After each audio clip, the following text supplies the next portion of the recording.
A todos y bienvenidos a estos desayunos preelectorales de Nueva Economía Forum. Saben que están estos días pasando por esta tribuna todos los líderes políticos, absolutamente todos, que se presentan a las elecciones del próximo día 20 de diciembre, elecciones generales. Y hoy vamos a poder escuchar los argumentos, las propuestas, los planteamientos del candidato de Izquierda Unida, Unidad Popular, a la presidencia del Gobierno en las elecciones del día 20, Alberto Garzón.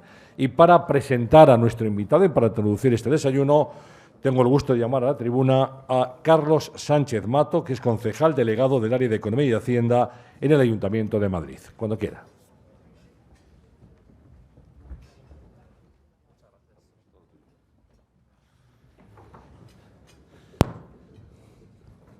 Muchas gracias a organizadores de Fórum Nueva Economía, Fórum Europa, por permitirme realizar la presentación de mi compañero Alberto Garzón. Quizá tengo que empezar diciendo que lo que más envidie yo de Alberto Garzón no sea su buena planta, que también, sino la juventud que atesora, ¿no? Porque este economista de 30 años, al que me honro, como digo, en presentar, riojano de nacimiento, malagueño de adopción, fue investigador en la Universidad Pablo Olavide de Sevilla, después de haber estudiado Economía en Málaga, en la Universidad de Málaga. Su pasión por la ciencia de la economía viene de una convicción. La economía o la haces o te la hacen. Alberto, afortunadamente, ha decidido hacerla. Miembro de ATAC y del colectivo de Economía Crítica, estudió después en la Facultad de Ciencias Económicas y Empresariales de la Universidad Complutense de Madrid, y en concreto el Máster de Economía Internacional y Desarrollo, impartido en el Departamento de Economía Aplicada 1. Es el departamento, para que todas y todos ustedes sepan, en el que impartió cátedra José Luis San Pedro, nuestro admirado José Luis San Pedro. Esa aldea gala que hemos compartido, además, pues hemos aprendido muchísimo allí, ¿no? Y creemos que es uno de los elementos fundamentales que han hecho que la actual crisis, para los que piensen que fue una sorpresa, sea simplemente porque no pasaron por ese departamento. Militante del Partido Comunista de España y de Izquierda Unida desde 2003, desde las elecciones generales de 2011, ha sido uno de los diputados que formaron parte del Grupo Parlamentario de Izquierda Plural y que ha protagonizado inolvidables intervenciones allí para los que, como el que os habla, considera que ese Parlamento debe ser algo más que un teatro. Intervenciones como la que tuviste cuando estuvo el responsable del Banco Central Europeo, Mario Draghi, y que se nos quiso hurtar a los ciudadanos y ciudadanas de este país y que lograste sacar con una grabación, creo que fuiste tú, pues ha sido inolvidable. Estuvo Alberto Garzón en las playas, en las calles y en las plazas, también en las playas seguramente en algún momento, en algún acto, que surgieron a través del 15M. Y desde 2014 es secretario del proceso constituyente de Izquierda Unida y ha sido elegido en este año candidato a la presidencia del Gobierno del Estado español en las elecciones generales de 2015. Alberto reniega de un sistema económico como el capitalista, al que atribuye gran parte de la responsabilidad de las penurias que sufre la humanidad hoy en día. Lo hace, como el que os habla, desde un análisis marxista que concibe el capitalismo como un sistema económico positivo desde el punto de vista de la emancipación individual y la liberación de las capacidades técnicas, lo que ha posibilitado alcanzar niveles de bienestar material sorprendente. Sin embargo, la propia dinámica del sistema solo es posible mediante la generación de enormes desigualdades e imposibilita el acceso real del bienestar a la mayoría de la gente. Es innegable que esta generación de progreso sufre una regresión enorme, en el que la población vive cada vez en peores condiciones.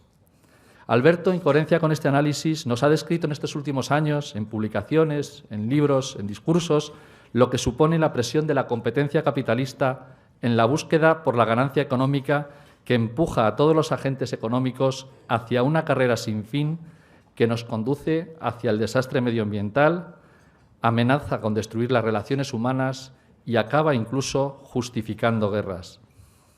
El diagnóstico es crucial para poder diseñar una alternativa. Hay solución y por eso Alberto nos hablará de políticas de cambio estructural. Reivindica el valor del radicalismo porque esas políticas radicales son aquellas que pretenden resolver el problema de raíz y no únicamente paliar las consecuencias del problema. Por eso, y porque renuncia a considerar enemigos a los reformistas y a quienes, como ellos, hacen esfuerzos por mejorar la situación de las personas en este sistema económico, se ha dejado la piel, junto con otros muchos y muchas, en este último año de manera especial en la consecución de la unidad popular.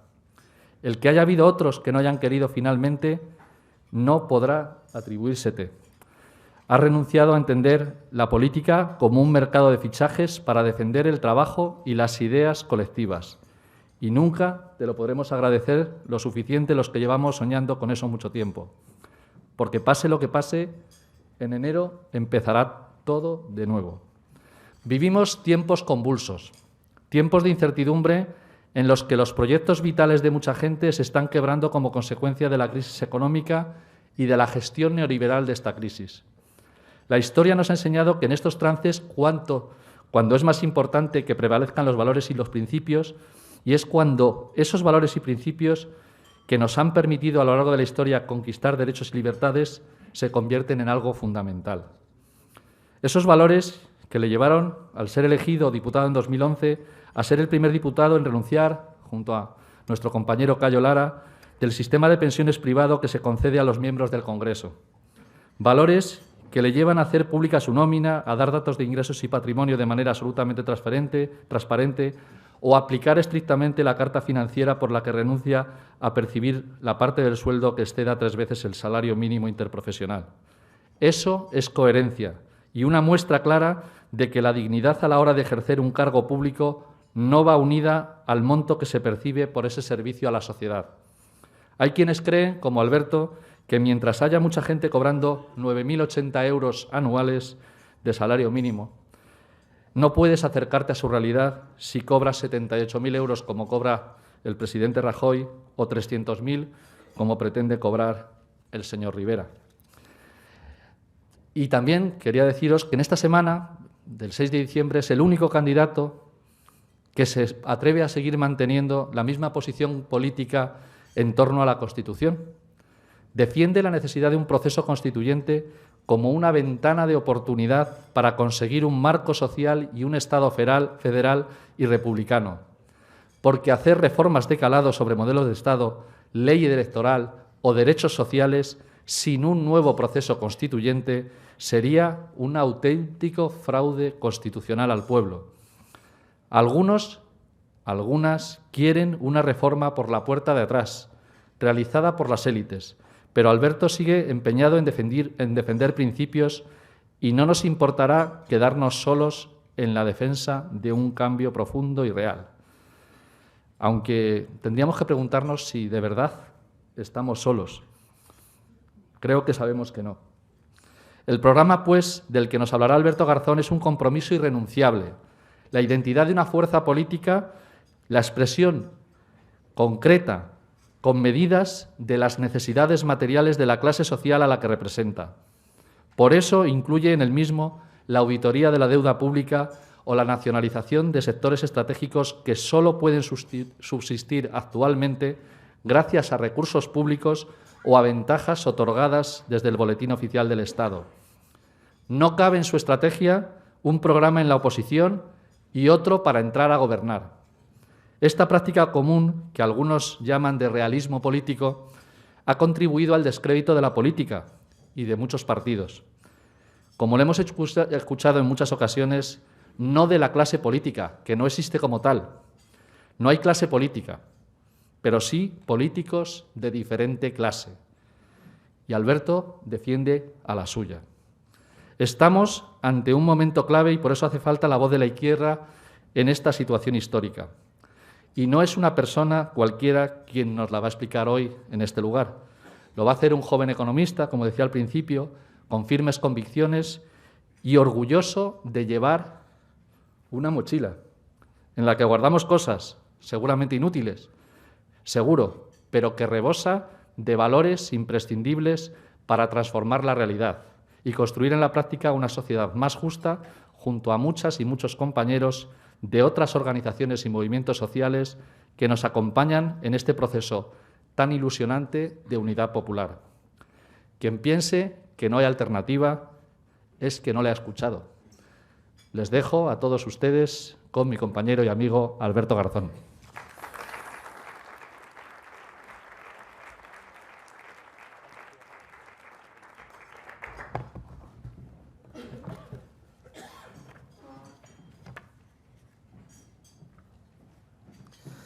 Bueno, buenos días. En primer lugar, agradeceros a todos y a todas estar aquí. Desde luego, agradecer a la organización la oportunidad de celebrar este acto, este evento, y también muy particularmente a Carlos por esa intervención, esa, digamos, inauguración de este ciclo, de este evento, fundamentalmente porque creo que es un ejemplo. Carlos es un ejemplo del tipo de políticos que necesitamos en este país.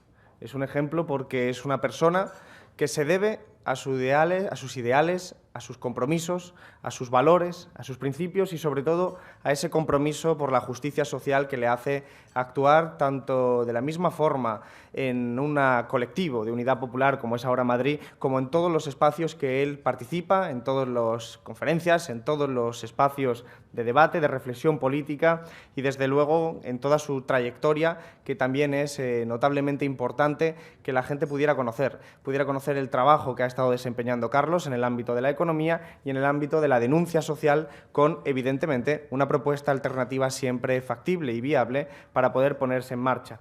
Y es para mí pues también un orgullo poder representar en este contexto, y no hablo del día de hoy, sino en este contexto tan particular y tan volátil, a una candidatura de Unidad Popular, la de Unidad Popular Izquierda Unida, que es una candidatura que refleja, yo creo que proyecta, mejor dicho, las esperanzas, los principios y los valores de gran parte de nuestra sociedad en construir un nuevo país.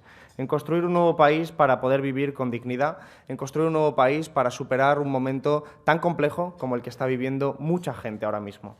Porque la realidad es que estamos caminando hacia un proceso donde hay una bonanza macroeconómica y un drama microeconómico. Así como nos hablan de recuperación económica, así como nos hablan de la recuperación de indicadores macroeconómicos como el Producto Interior Bruto, lo cierto es que estamos construyendo, o están construyendo quienes gobiernan y quienes toman las medidas de política económica, están construyendo un orden social en el que es perfectamente compatible tener esa bonanza macroeconómica con ese drama microeconómico que vive la gente. Así es como se puede explicar o se puede constatar que nuestro país pueda crecer a un 3% y al mismo tiempo tener a 770.000 familias sin ningún tipo de ingreso en nuestro país. Esa circunstancia tiene que ver con una opción política, no es azarosa, no ha caído del cielo. Es una opción política como un proyecto de la austeridad, un proyecto neoliberal, un proyecto que tiene un horizonte político e ideológico que transforma nuestras formas de vivir. Lo transforma en el ámbito del trabajo, lo transforma, desde luego, en los ámbitos que tienen que ver con la privatización de los servicios públicos, con el deterioro del medio ambiente, con el deterioro, en última instancia, de las condiciones materiales de vida de la gente. Y eso son políticas que son una opción ideológica. Siempre la economía es una ideología, siempre, incluso cuando lo apoya esa derecha que dice que es tecnócrata y que no pertenece al eje de coordenadas clásico. Lo cierto es que sí. Lo cierto es que se está construyendo un país que no nos gusta. Se está construyendo un país de la precariedad permanente, de las privatizaciones, de las externalizaciones, de retirar y acabar con las conquistas sociales que se habían conseguido en décadas anteriores. Y eso, desde luego, requiere una respuesta desde el ámbito de la política. Porque en estos años hemos visto las clases populares cómo sufríamos no solo las consecuencias de la crisis, sino también la gestión de la crisis, porque esa gestión no ha sido inocente, ha sido una gestión destinada a salvaguardar los intereses y la desigualdad enorme de renta, riqueza y poder que existe en nuestro país. Y eso ha sido una política encaminada al salvamento de las grandes empresas que ocupan los espacios de poder en nuestro país. Por eso hemos visto atónitos las clases populares cómo se permitía reformas de las pensiones regresivas, cómo se permitían reformas laborales regresivas, cómo se permitían privatizaciones regresivas, y al mismo tiempo se rescataba al sistema financiero prácticamente sin condiciones, cómo se rescataba las autopistas quebradas, cómo se rescataba aeropuertos sin aviones y cómo se rescataba, en definitiva, a aquellas grandes empresas que estaban situadas en el núcleo del poder de este país, atónitos por la discriminación, atónitos por la desigualdad tan importante que ha estado existiendo, atónitos cuando somos capaces de ver cómo en nuestro país existen fenómenos de desigualdad tan notorios, tan llamativos como las prejubilaciones de las grandes empresas, que dan incluso para jubilar a directivos a 4.900 euros al día, mientras esas mismas grandes empresas recomiendan la privatización de servicios públicos, la bajada salarial o nuevas reformas de pensiones para que la gente tenga que estar trabajando prácticamente hasta el último día de su vida. Atónitos porque respondemos ante las clases populares, que somos nosotros de esas clases populares. Creemos, por lo tanto, que hace falta aprovechar la crisis como una oportunidad. Aprovechar la crisis para repensar nuestro país. Si este país que acabo de describir, que todos nosotros y nosotras conocemos y que sobre todo conoce la gente que está fuera de esta sala, si nosotros somos conscientes de todo eso, tenemos que ser conscientes también de la necesidad de construir otro nuevo país. Un nuevo país basado en otros principios y en otros valores. Un nuevo país que tengamos la capacidad de debatir entre todos y entre todas en un ámbito de debate sereno, calmado y, sobre todo, muy transparente. De ahí que nosotros hayamos entendido la necesidad de abrir una nueva etapa. En nuestro país para aprovechar esta crisis como una oportunidad que nos permita repensar nuestro propio país. Al fin y al cabo, lo que sufrimos es un problema estructural. No estamos sufriendo simplemente problemas coyunturales derivados de una gestión concreta por un determinado partido, sino que sufrimos problemas estructurales que tienen que ver con la desigualdad que citaba antes, de renta, de riqueza, de poder, pero tiene que ver también con la forma del modelo productivo, tiene que ver con la corrupción estructural y cómo se ha permitido, tiene que ver con el mal diseño territorial que existe porque no está adaptado a la sociedad y tiene que ver, por supuesto, con el ámbito institucional y jurídico. Por eso hablamos de proceso constituyente, porque entendemos que después de casi 40 años de Constitución de 1978, esta Constitución de 1978 no refleja la realidad social que existe hoy en día.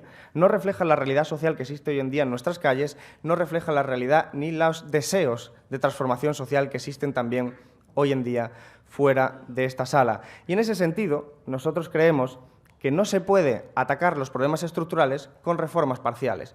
Por eso necesitamos una reflexión. En primer lugar, que haga una valoración crítica de la transición, cosa que no está de moda y, sin embargo, es absolutamente necesaria.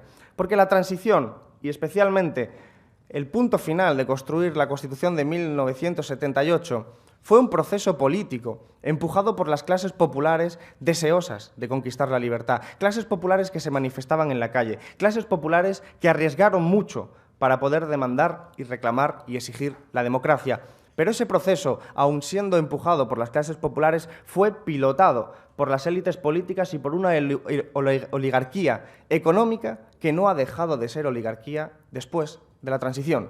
Al fin y al cabo, las mismas estructuras de poder de 1970 siguen siendo las mismas estructuras de poder de 2015. Y eso es importante que se sepa. Es importante que sepamos y asumamos, con toda la valoración crítica, que ese proceso de transición fue un proceso de transición. No fue una ruptura con la dictadura, no fue una ruptura con las relaciones de poder, no fue una ruptura con las relaciones económicas, fue una transición que dejó sin tocar grandes elementos estructurales de nuestro sistema político y económico. Y eso significa que, al mismo tiempo, la reforma de la Constitución, si es parcial, deja el mismo escenario. Si la reforma de la Constitución, que tengamos presente que en 1978, por el contexto volátil en el que existía, se estableció una Constitución profundamente rígida y profundamente difícil de reformar, estamos asistiendo a la necesidad de comprender que si asistimos o vamos a promover una reforma constitucional parcial, al final los grandes elementos estructurales, aquello que deberíamos modificar, no se podrá haber modificado. Por eso, la única salida que nos dejó el diseño concreto de 1978 es el proceso constituyente. Y ahí, como decía el compañero Carlos, es importante estar alerta ante el espejismo constitucional al que nos quieren empujar algunos partidos, que nos dicen que quieren cambiarlo todo y, sin embargo, apuestan por la vía del artículo 167 de reforma parcial, porque eso es un problema. Resulta que por el artículo 167 no se puede cambiar todo. Solo se puede hacer un ejercicio de maquillaje y de cosmética, que no necesariamente será malo, pero sí que no va a ir a la raíz de los problemas. Y nosotros somos, sin embargo, partidarios de un proceso constituyente. Lo hemos sido mucho durante estos últimos años, lo hemos dejado claro. Creemos que el 15M reflejaba precisamente eso. Las plazas del 15M reclamaban un proceso constituyente, una revisión total de nuestro estado de sociedad. Por eso la única vía posible para resolver verdaderamente los problemas de nuestro país pasa por utilizar el artículo 168, un artículo que permite la revisión total, un artículo que permite que las reformas no se hagan por la puerta de atrás, que no se hagan entre las élites de los diferentes partidos con representación parlamentaria, sino que se haga en un debate tranquilo, sereno, por una vía de proceso constituyente, por una vía de elecciones constituyentes en toda la sociedad y que permita que la gente sea la que pueda opinar, que la gente pueda opinar sobre los determinados artículos y que no sea como la reforma del artículo 135 que hicieron Partido Socialista y Partido Popular, que fue una reforma también, desde luego, desde las élites de dos partidos políticos. En ese sentido, insistir mucho en la idea del proceso constituyente no es casual. Es sencillamente haber identificado cuáles son los problemas de nuestra sociedad, problemas que son estructurales, problemas que significan que nuestra sociedad tiene ya madurez suficiente, después de casi 40 años de cultura democrática, como para poder pensar sobre su futuro sin la tutela de las élites políticas y de las élites económicas. Necesitamos cambios suficientemente profundos como para poner en marcha ese proceso constituyente. He de decir que cuando hablamos de ruptura democrática o cuando hablamos de proceso constituyente, hablamos de transformación social, y esa transformación social se hace desde el consenso y desde el encuentro, no desde la imposición ni de los golpes encima de la mesa. Se hace desde el consenso y el encuentro, pero el consenso y el encuentro entre toda la sociedad, entre todas y todos los que formamos parte de nuestro país, no solo entre las cúpulas de determinados partidos que se puedan reunir a hacer una negociación muy concreta. Nosotros apostamos por un modelo totalmente diferente. Por eso, cuando planteamos que queremos un nuevo país, hay que definirlo. Y en esa definición nosotros apuntamos determinadas cuestiones que solo podrán ser debatidas en el ámbito de esa reforma del artículo 168, es decir, por la vía del 168. Por ejemplo, lo indicaba también el compañero Carlos, nosotros apostamos por un modelo político federal y republicano. Un modelo político federal porque entendemos que las condiciones actuales de confrontación entre identidades nacionales distintas dentro del mismo Estado, como es el nuestro, solo se pueden resolver por la vía de la política. Nunca podrán ser resueltas en el sentido político si se ponen diques al debate. Si se ponen diques al debate, a la participación democrática, o si aún peor, se llama al uso de los tribunales o a determinadas circunstancias que coartan directamente un debate político. Esas no son vías para resolver ningún problema. Y hay que asumir que hay un problema de Estado. Hay un problema de Estado en términos territoriales, hay un problema de Estado en términos de identidades nacionales. Y queremos evitar, desde Unidad Popular, Izquierda Unida, queremos evitar el callejón sin salida al que nos están empujando las oligarquías nacionalistas, las de un lado y las del otro. Oligarquías nacionalistas que tienen mucho más en común de lo que parece que les diferencia. Tienen mucho más en común en términos de comisiones, en términos de intereses económicos, en términos de intereses de clase, frente a unas clases populares totalmente desarticuladas en este momento y que, sin embargo, afrontan retos compartidos. Pues que, al fin y al cabo, los desempleados, las desempleadas, los desahuciados y las desahuciadas de Cataluña, de Madrid, de Andalucía y de Murcia comparten mucho más que lo que les puede unir una bandera con los grandes especuladores de sus diferentes territorios.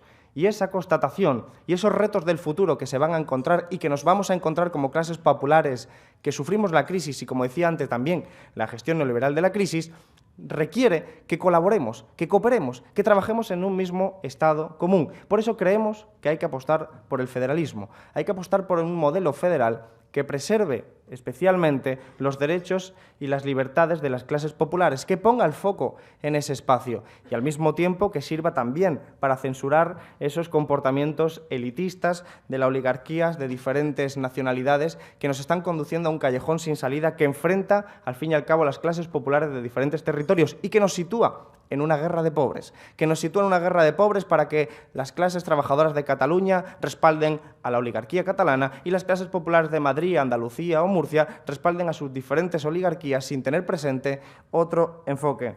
Por eso una Constitución federal creemos que es la síntesis perfecta de un momento en el que hay que huir de ese callejón sin salida. Y para eso necesitamos, naturalmente, un proceso constituyente. Al mismo tiempo, como elemento que pudiera parecer anecdótico, pero que no lo es en absoluto, creemos que esa Constitución federal ha de ser republicana, republicana en la forma y en el fondo. Republicana en la forma porque ya es hora de poner final a una institución anacrónica, vitalicia, hereditaria e inviolable que ha sido corresponsable de la corrupción política en este sistema, que ha sido corresponsable de la corrupción política estructural en nuestro país y que, desde luego, ha contado con el favor de la ley del silencio promovido por el rito y el mito, también en gran medida, del relato de la transición. Y, sin embargo, es hora de poner eso no por ningún tipo de juego de la historia, sino sencillamente por espíritu democrático.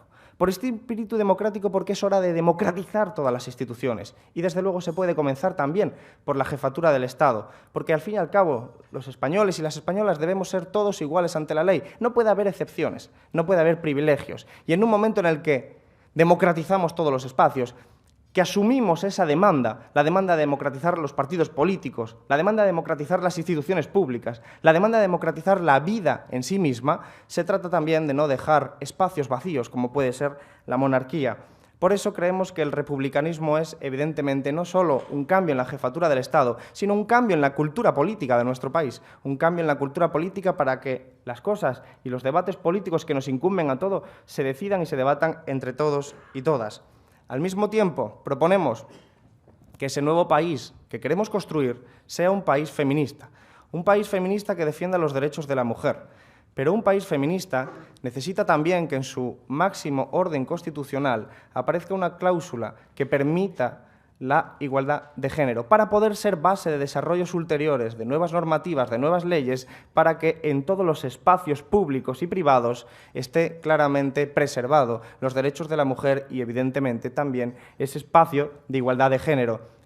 Por ejemplo, ¿por qué no situar a raíz de ahí una ley integral de la violencia machista que le explique a la gente que la violencia machista no solo es una lacra, sino que la violencia machista no solo se sitúa en ese drama de más de 1.300 mujeres asesinadas por hombre desde 1995, pero que la violencia machista va mucho más allá, que la violencia machista no es solo un elemento físico, es también un elemento económico, sexual, es un elemento psicológico, es un elemento que tiene que estar reflejado en la Constitución, en la máxima norma, y que al mismo tiempo tiene que tener desarrollos ulteriores en leyes para que se atienda claramente desde la responsabilidad de la Administración pública a cómo resolver esos problemas. Es evidente también que, como decíamos, este proyecto de austeridad que estamos sufriendo, lo que nos recorta son en condiciones de vida básicas. Nos recorta ya no solo en el agua, en la luz, en la electricidad, en la vivienda, sino también en la sanidad, en la educación, en elementos que creíamos como clases populares que estaban consolidados por la lucha de mucha gente antes que nosotros y nosotras. Y, sin embargo, lo que asistimos es al desmantelamiento progresivo de ese Estado social que nos habían dicho que estaba apuntalado. Por eso sí que creemos que es hora de responder. Y es hora de responder porque en ese proceso constituyente hay que blindar las garantías sociales positivas. Lo que en filosofía política se llaman garantías positivas, en nuestra Constitución de 1978 no existen, salvo como mera retórica. El derecho a la vivienda, al trabajo, a la seguridad social, aparecen como meros ejercicios retóricos frente a derechos mucho más importantes en ese orden jerárquico. Eso es debido a la existencia del artículo 53. Por lo tanto, lo primero que se tiene que hacer en ese proceso constituyente es derogar inmediatamente el artículo 53, que establece una jerarquía de derechos entre los que son derechos más importantes y los que son derechos secundarios. Y, a nuestro juicio, tener derecho a la existencia misma, como ciudadano y ciudadana, es un derecho máximo. Es un derecho que tiene que tener la misma igualdad jurídica que el resto y que, por lo tanto, un Estado siempre tiene que ser el empleador de último recurso, el que siempre está como administración pública para garantizar que en nuestro país la gente no pasa frío en invierno, la gente no pasa hambre, la gente tiene acceso a un trabajo, la gente tiene acceso a una vivienda y la gente tiene acceso a los servicios fundamentales con los que desarrollar un proyecto autónomo de vida. Y eso, evidentemente, es corresponsabilidad de toda la ciudadanía y es corresponsabilidad de un debate sano. Creemos que hay que establecer también en la Constitución no solo el blindaje de esos derechos sociales, sino también la prohibición de las privatizaciones.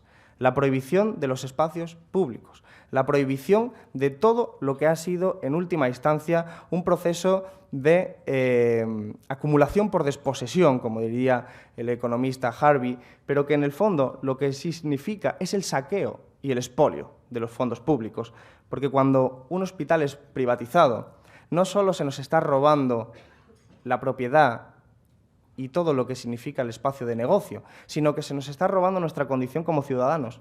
Cuando somos personas que acceden al hospital público, somos ciudadanos con derechos. Sin embargo, cuando ese hospital se privatiza, somos meros clientes, meros consumidores. Pasamos de ser ciudadanos a ser clientes. Y eso cambia no solo la propiedad del hospital, cambia la concepción democrática de nuestro país. Y por eso creemos que no se puede permitir ni el expolio, desde luego, en términos cuantitativos, ni el cambio de condición democrática que supondría la ausencia de servicios públicos como los que acabamos de señalar. Había dicho yo hace un momento, la necesidad de que el Estado fuera empleador de último recurso. Eso quiere decir algo que en otro tiempo fue sentido común, que hoy parece un poco más extraño.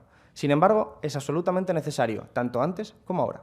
Y es que el Estado sea empleador de último recurso, es decir, que el trabajo esté garantizado. Que el Estado sea el último recurso que pueda tener una persona para poder tener acceso a un trabajo. Que si no se encuentra en el mercado, que si no se encuentra en los fundamentos de la economía en un determinado momento, tenga una posibilidad de ir a un juzgado y decirle al Estado que tiene un derecho que ha sido vulnerado y que tiene que ser restituido, el derecho al trabajo. Y por eso creemos que es perfectamente posible poner en marcha políticas de creación de empleo, de trabajo digno, de trabajo repartido, de trabajo que permita en última instancia que la gente tenga también acceso a dinero y a suficiente capacidad adquisitiva para poder desarrollar su vida de forma autónoma, como decíamos. En ese sentido, nuestra propuesta de trabajo garantizado es muy clara. 9.400 millones de euros netos, 15.000 millones de euros brutos, para sacar a 1 millón de personas del desempleo. Esto es una cantidad importante, pero se convierte en una cantidad absolutamente nimia cuando la comparamos con los desembolsos masivos de inyecciones de liquidez del Banco Central Europeo o los mismos rescates al sistema financiero o los mismos rescates a grandes empresas que hemos asistido en la última década. Quisiera seguir, sin embargo, profundizando en algunos elementos. Ese nuevo país tiene que tener el impulso del 15M. Ese nuevo país tiene que tener el impulso del 15M porque las plazas del 15M no se han vaciado. Las plazas del 15M siguen estando ahí. Las demandas siguen estando ahí porque no han sido satisfechas.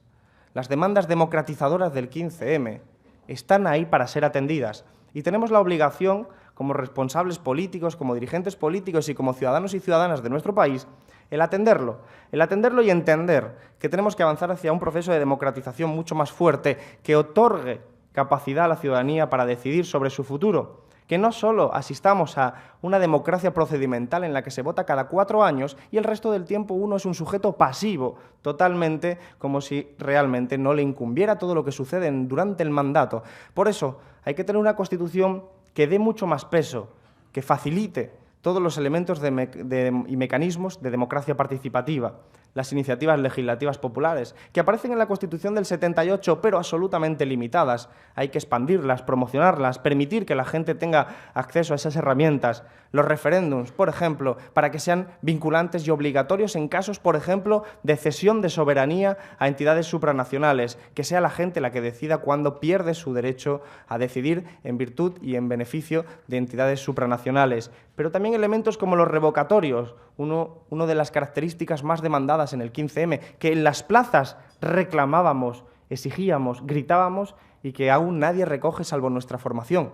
Los revocatorios como una capacidad de la ciudadanía de poder revocar el mandato a un representante público durante su legislatura, durante su mandato, sin tener que esperar a los 4 siguientes años. Se trata también de reformar los partidos políticos, de introducir en la Constitución no solo que los partidos políticos han de ser democráticos en ese abstracto que aparece en 1978, sino precisar que los partidos políticos tienen que tener democracia interna, tienen que salvarse los derechos de sus militantes. Tenemos que avanzar no solo a ese elemento de las primarias, que es un elemento a veces demasiado estético, sino garantizar que los militantes y las militantes de los diferentes partidos políticos tienen también la capacidad de decidir y tienen también la capacidad de utilizar incluso los propios revocatorios internamente. Claro que un nuevo país no solo tiene elementos de democracia procedimental, de mecanismos para la democracia directa, para la democracia participativa, sino que también nos habla de economía. Y hemos hablado de trabajo garantizado. Pero un nuevo país tiene que poner en cuestión el modo de inserción en la economía internacional que ha hecho nuestro país. Nuestra economía, la economía española, en su forma de inserción en la economía internacional, en la economía mundial, ha ganado enormes debilidades. Ha profundizado su carácter periférico. Ha profundizado su carácter de especialización en el sector de bajos salarios, de bajo valor añadido, especialización en el turismo, especialización en la construcción, mientras otros países han tenido años y décadas para profundizar y especializarse en sectores de alto valor añadido, como en el norte de Europa. He ahí, en la estructura productiva, la explicación de gran parte de los males económicos que sufre nuestro país.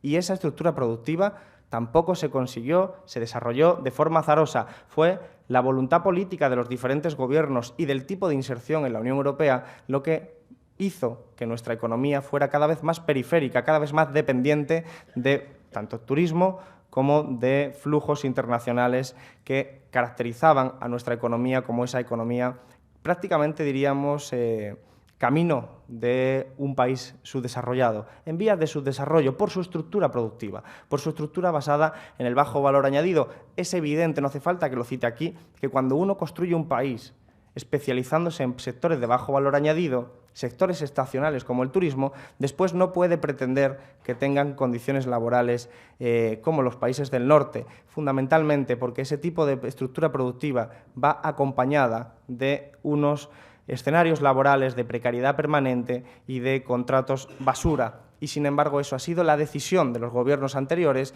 y eso ha sido el tipo de inserción en la Unión Europea. Por lo tanto, nosotros ponemos en cuestión radicalmente esta Unión Europea. Radicalmente. En sus aspectos políticos, por la forma de la arquitectura de la Unión Europea, por sus tratados, desde Maastricht, el Pacto de Estabilidad y Crecimiento, hasta el futuro, y esperemos que fracasado futuro del Tratado de Libre Comercio entre Estados Unidos y la Unión Europea, hasta, desde luego, sus elementos económicos. No se puede permitir una Europa de dos velocidades, no se puede permitir no solo la de las dos velocidades, sino la de los dos planos. No se puede permitir que haya una Europa industrializada, diversificada, con salarios altos, con sectores de valores añadidos altos, y una Europa periférica, Grecia, Portugal, España, que sea simplemente la mano de obra barata del resto del mundo, porque eso no sale ganando nuestro país, no sale ganando las clases trabajadoras y las clases populares. Nosotros creemos que todo este debate no lo podemos hacer aquí, no lo podemos hacer tampoco en el Congreso, lo tenemos que hacer en toda la sociedad, lo cual implica hacerlo también aquí, también en el Congreso, pero sobre todo en las calles. En las calles con la gente, para que la gente sea consciente de todo lo que se está jugando. Por eso, en cierta medida, esta apuesta por un nuevo país es una apuesta por la política. Pero por la política en mayúsculas, por la política en grande, por la política en su versión más noble de la política. Una política que cuestione la política del espectáculo. La política del espectáculo que nos está caracterizando puede implicar un retroceso espectacular. Y por eso nosotros lo que necesitamos es recuperar la nobleza de la política, la nobleza de decir la verdad, la nobleza de no mentir, la nobleza de ser claros, transparentes, de hablar con la gente desde abajo, no de hacerlo desde las élites. Y desde luego nosotros creemos que eso implica hablar de proyectos políticos y de programas económicos, de programas políticos, de medidas concretas que la gente pueda debatir, que la gente tenga la capacidad, que la sociedad civil, las empresas, los pequeños y medianos empresarios, las organizaciones no gubernamentales, la sociedad civil no organizada, que todos estos debates bajen a los barrios, que bajen a los barrios para decidir cómo queremos vivir, qué nuevo marco de convivencia queremos darnos. Por eso, ahora mismo que todos los partidos cambian sus discursos para adaptarse al electorado de centro, como bien indicaba nuestro compañero Carlos, es importante insistir que ni 1 millón de votos justifican una mentira y que es importante que hagamos una política de la verdad, porque precisamente en esa mentira, en ese camuflaje y en ese disfraz se encuentra siempre el elemento de la corrupción del lenguaje, de la corrupción de la política, como bien nos explicó en su momento el filósofo Fernández Buey, del que tanto aprendimos muchos y muchas. Se trata de hacer una política distinta, una política de la humildad. De la humildad quiere decir hablarle claro a la gente. Si hay que decirle a alguien que es un ladrón, es un ladrón. Pero, desde luego, hay que poner encima de la mesa todos los elementos políticos, programáticos, que nos van a permitir para transformar una sociedad. Al fin y al cabo, yo creo que es evidente que a la gente le puede parecer interesante si los representantes públicos, los políticos, los dirigentes, cuáles son nuestros gustos privados y cuáles son, en última instancia, nuestras habilidades sociales. Pero, al fin y al cabo, lo que se le tiene que exigir a un representante público es que sepa resolver los problemas, es que sepa tener una respuesta al desempleo, que sepa tener una respuesta a la estructura productiva deforme de nuestro país, que tenga una respuesta a los problemas cotidianos de la gente. Por eso creemos que el cambio aún es posible. Desde luego, el cambio aún es posible, pero tiene que ser desde la izquierda. Tiene que ser contando con la izquierda. Cualquier cambio que pase sin unidad popular, sin Izquierda Unida, sin las gentes que están luchando en la calle por movimientos sociales, por derechos sociales, será un cambio, en última instancia, de maquillaje, de cosmética, que será, peor aún, de reacción para volver hacia atrás, de reacción para volver a estadios en los que la educación pública no estaba garantizada, en la que la educación pública era cara, en la que, en última instancia, la mayoría de la sociedad no tenía los mismos derechos que el resto. Nosotros, desde Unidad Popular y desde Izquierda Unida, no nos rendimos. No nos rendimos ni nos rendiremos nunca. No nos rendimos ni nos rendimos porque creemos en la política. Y creemos en una política que es tanto electoral como no electoral. Y creemos, además, que contamos con el apoyo de cada vez más gente. Contamos con el apoyo de cada vez más gente porque lo hacemos desde la política de la convicción, desde la convicción de que es posible cambiar nuestro mundo y que es necesario cambiar nuestro mundo, y que es posible cambiar nuestro país y que es necesario cambiar nuestro país, pero cambiarlo en unas coordenadas y valores y principios que nos permitan estar orgullosos de ese cambio, que nos permitan poder decir que las conquistas de nuestros padres, madres, abuelos y abuelas han sido no solo preservadas, sino expandidas. Expandidas para que nuestros hijos e hijas en el futuro tengan la capacidad también de disfrutar del acceso a la educación pública, del acceso a una vivienda, del acceso a la sanidad o, desde luego, de derechos tan necesarios como es el derecho a cobrar una pensión. Todos esos elementos son los que nos mueven en el día a día a las gentes de izquierda de este país. Son los que nos mueven y nos mueven la convicción. Por eso creemos que es posible construir una sociedad de justicia social. La justicia social es, en última instancia, el resumen de nuestro programa político. El resumen de un programa político que va más allá de lo electoral, que tiene que ver con cualquier conflicto laboral, cualquier conflicto social, sea un desahucio, un despido, sea cualquier elemento donde haya un conflicto político, ahí tiene que haber justicia social. Creemos y nos basamos en una idea básica. Los trabajadores precarios de este país, por ejemplo, pueden ser de muchas ideologías, pero solo la izquierda les defiende. Igual ocurre con muchos otros sectores de la población. Nosotros creemos que la izquierda es necesaria.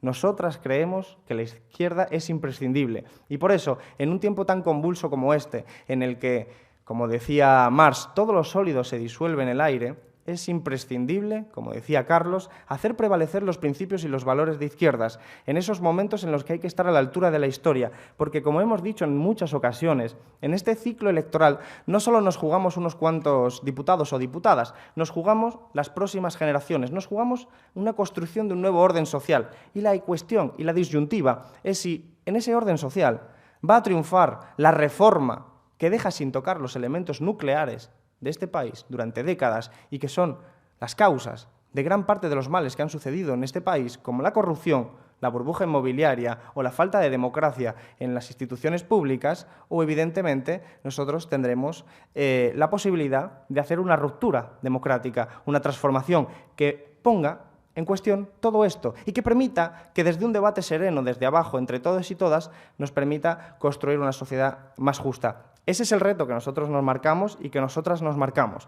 Es el reto, desde luego, que lo vamos a hacer con una sonrisa. Con una sonrisa porque creemos que es posible. Creemos que es posible construirlo. Palpamos en la gente que hay ganas de votar a una candidatura como la nuestra. Palpamos que la gente quiere de verdad una política que sea un instrumento útil. No una política para el espectáculo, sino una política útil para la gente. Y en ese sentido, todo el mundo que convierta y que considere que la transformación social es necesaria en nuestro país, contará con nuestro apoyo.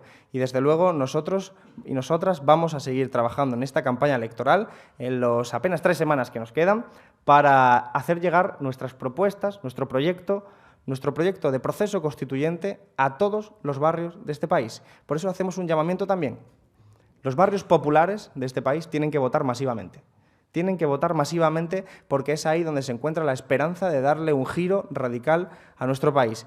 Y creemos que el cambio es posible, y el cambio será posible si hablamos de política y hablamos sobre todo desde abajo. Si no, estaremos sufriendo la posibilidad de un cambio que en realidad no cambie nada, de una reforma que en última instancia deje sin tocar los elementos y las estructuras de poder y a las oligarquías que en última instancia son las responsables de esta situación tan dramática para la sociedad. Ahí nos van a encontrar ustedes, todos vosotros y vosotras, en esa batalla elegante, en esa batalla por hacer prevalecer esos principios y esos valores. Sin más, muchísimas gracias.